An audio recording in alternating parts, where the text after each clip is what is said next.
So leo nataka tu kuwapea something about kuwafundisha tu about money, like it's something you need to know for your financial making decision or anything. Asa I always both English and Kiswahili because I know my viewers will mostly come from the Swahili. So this is Psychology of Money. I read this book twice, so I'm not going to read this book for you, but I'm going to analyze the topics which are here.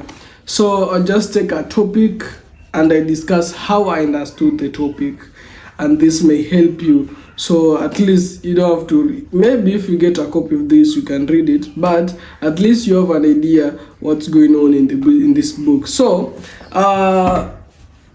what does this book helps? Because before I read it, I didn't understand what money is like. It's not how perspective you are taught at school. Because at school you are taught do not risk money. Like you're taught like money is something valuable. Like you need to like do some extra things or go some extra mile to get the more money. And also we are taught that the people with money, they are evil. Like it's not that we are told directly, but how we imagine it. Like the people with money, they're always drug dealers, traffickers. Why?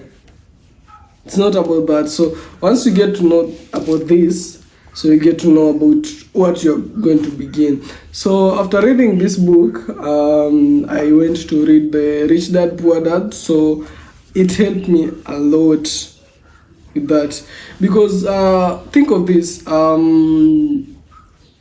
You took 8 years in primary. Let's just use the 844 in Kenya system, that you took 8 years in primary just to divert you from knowing 8 years in primary, and they didn't teach you this 4 years in high school. They didn't teach you this. Then you went maybe and do something not related to accounting. So that means you lost let's say in college or university you lost like 3 years. So that is will be 8 plus 4, that is 12, plus 3, that is 15 years of not learning anything about money. And that's why you end up in the situation where you say, how is it that the people who are making money are not evil? Tell me why. No, you need to get the knowledge of this. So let me just go straight to the point. So this is the psychology of money. It's like how money functions and how money like invest. So let me just read the first topic. So as you can see here, there are about 20 topics to go about. So it will be hard for me to read all this, because I know you're tired, but you need to listen to this. So the first one is no one is crazy. You know what no one is crazy means? As per my perspective, I know like we always come from a different backgrounds. There's a background, normally the people who they come from a background where money is like valued most, because it's like the supply of money, it's little, so that they like they have to work very hard to get the money. So the perspective is mainly because of the background, because you can't say that in the village people dig like they dig a large piece of land just to get the maybe let's say 7,000, and there's a place where people are maybe just doing a small chores, maybe just correcting maybe the system. Maybe I make, let me say I am a software engineering. So you just bring your phone or your let's say a tablet or maybe a laptop. I make it. It can take maybe 10 to 15 minutes, and they get the same money the people are earning at the farm. So that's the perspective, that no one is crazy. It's just like the mindset is adopted from where they come from. The background affects the most. That's why you are told, and as I know, people say, there's this say that says, go away from that village that raised you. For you to become a man, run away from the village that raised you. So so that if you want to take a risk or you want to do anything, because normally the businesses that you want to start, sometimes you feel like, I want to start this video, but how do people think about me? Because the people have shown you that this man cannot succeed in this business. No, they'll just take you back. So you need to go away from that village that you fear people will see. You are, let's say, this was not supposed to be this. Your expectation, the lower expectation. So run from that village, so that you then after lying to that village, go to a place where the economic is high, like people, you're pushed, you're not directly pushed, but you just see how people operate. In a place where you see everyone makes money, you'll always make money. That's one thing that I can assure you. In a place where people make more money, if you're involved in that place, you'll also make money. So that's the first topic. I'm sorry for going wide. I just wanted you to get what is important in that question. Then there's another one that is luck and risk. Everybody says you are lucky because you have maybe a job. You're lucky because you have this kind of money. No, it's not luck only, it's a risk. And I'll give an example. There are two people applying for a job.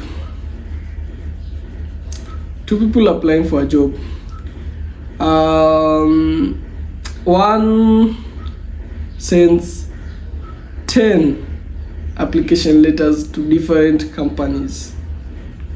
Then one sends 2 applications, or let's say 1 application to just one company. Let's say, who do you think has more chances to get than the other person? It's easy for the 10 application to be rejected. Even one person, like let's say just 10 is like, the more you apply, the more you get. Let's say 100 application and the other one sends just 1. There are high chances. Let's just work the life in probability. You just get to know how life is. Life is fair. It depends on how much you're determined on what perspective you're in. So let's say you applied to 100 different companies, the same position, the same CV, maybe you just write it differently. Then one person applies to, the other person applies to one company. The chances of the person applying to one company, that is, we'll call that luck, okay, we'll call that luck. But the other person will call it luck and risk. And there are more probability of the person who sends 100 to get at least 5. He can get maybe 10. He was to interview to all interview the 10. Then the interview may be selected in 2 companies. Then on the 2 companies, he select which is better, maybe in terms of transport, maybe in terms of maybe salary or something else. They have choices because they widen their choices. That's why you call luck and risk. Just create the risk. The more risk you create, the more lucky you become. That's one thing. So let's just use our financial advice example. Warren Buffett. Let's say Warren Buffett. He became a greatest investor because his father was like Wall Street. He learned to Wall Street, so he had books like to help him learn, because that's not luck. He risked his time reading the books. If so you have to have luck for you to gain the risk. So like me, I can't be like Warren Buffett because at my early age I was told something different about money. So there's like difference between me and Warren Buffett, because at the age maybe you just see your father like he's not like into the money system. Many people are just circulating in the matrix. They're just there to help someone. Okay, so let's just another example is the Microsoft. For the Microsoft, I'll say Bill Gates had a luck to join a university or the college that had a computer. if he had gone to a university that didn't have a computer, it will be impossible for him to notice what it's supposed to be changed, what is supposed to be meant. So that's also how luck and risk works. We also have never enough. What is never enough? Never enough, in my perspective, I'll say whatever you're doing, it's always never enough in your life. Like, let's say the job you prayed for, or let's just don't use the job. Let's say the things you paid for maybe 5 years before.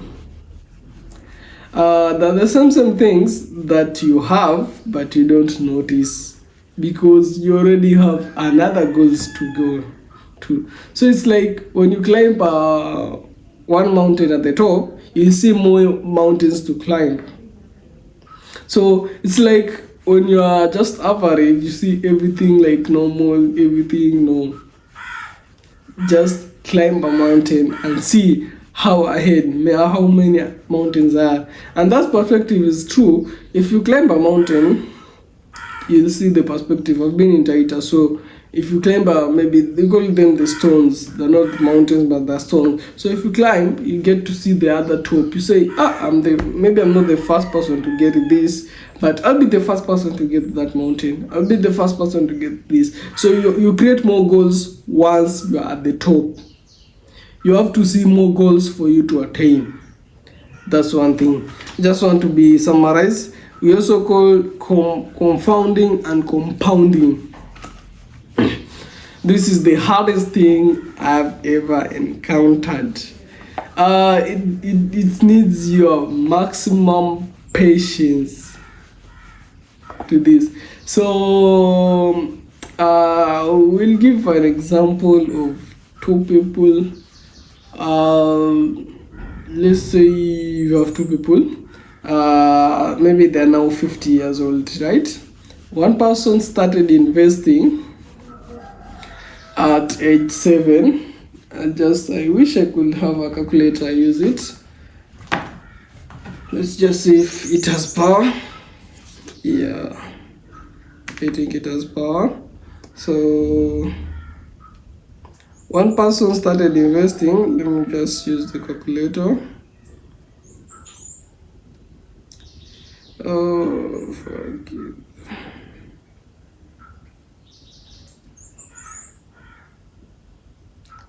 So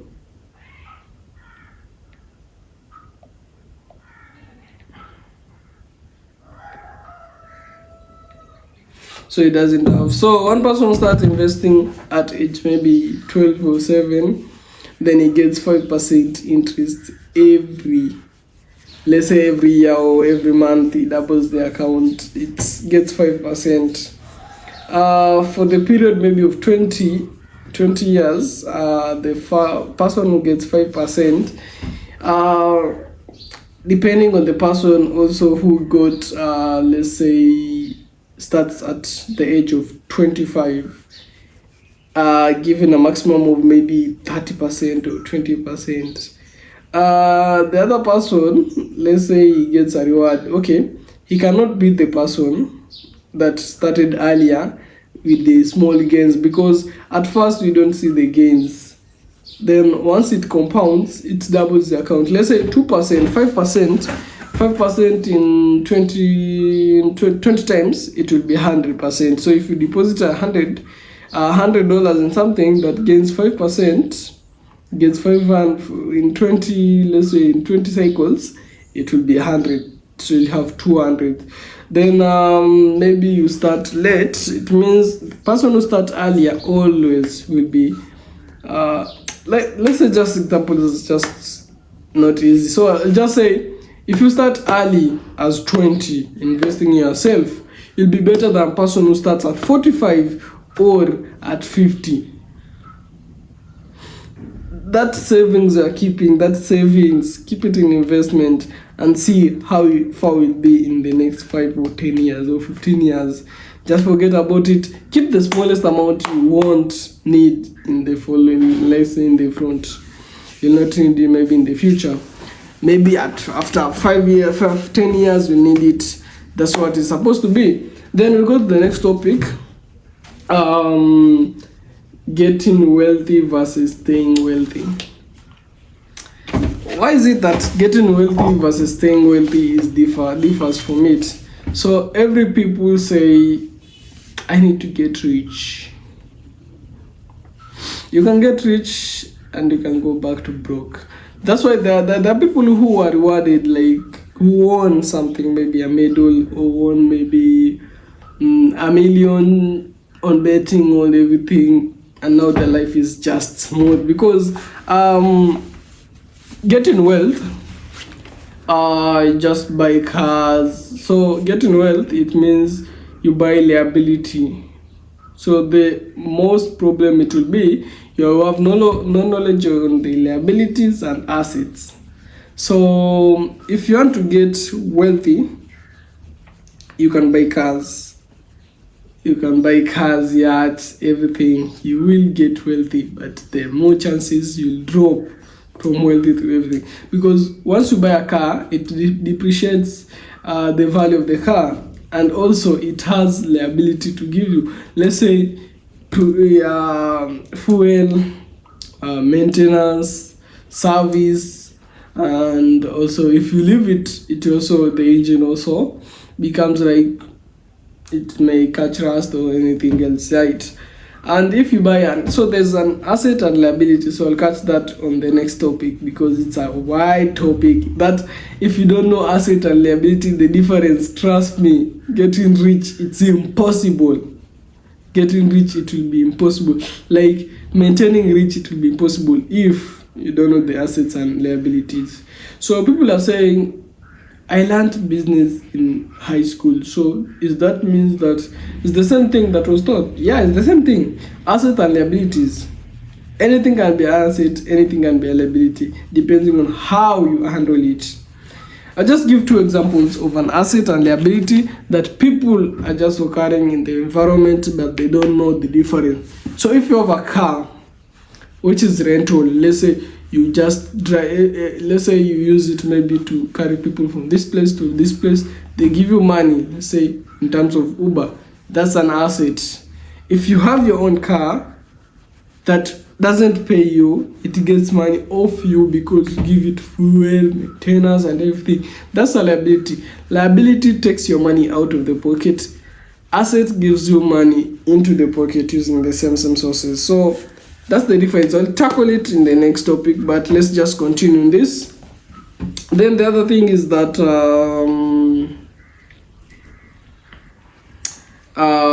so this is a wide topic because you are in number 5. So I'll just take the other video to read you the other video. So I don't want to take this video so long. I just post another video in the other episode. So this is the first psychology of money. Thank you.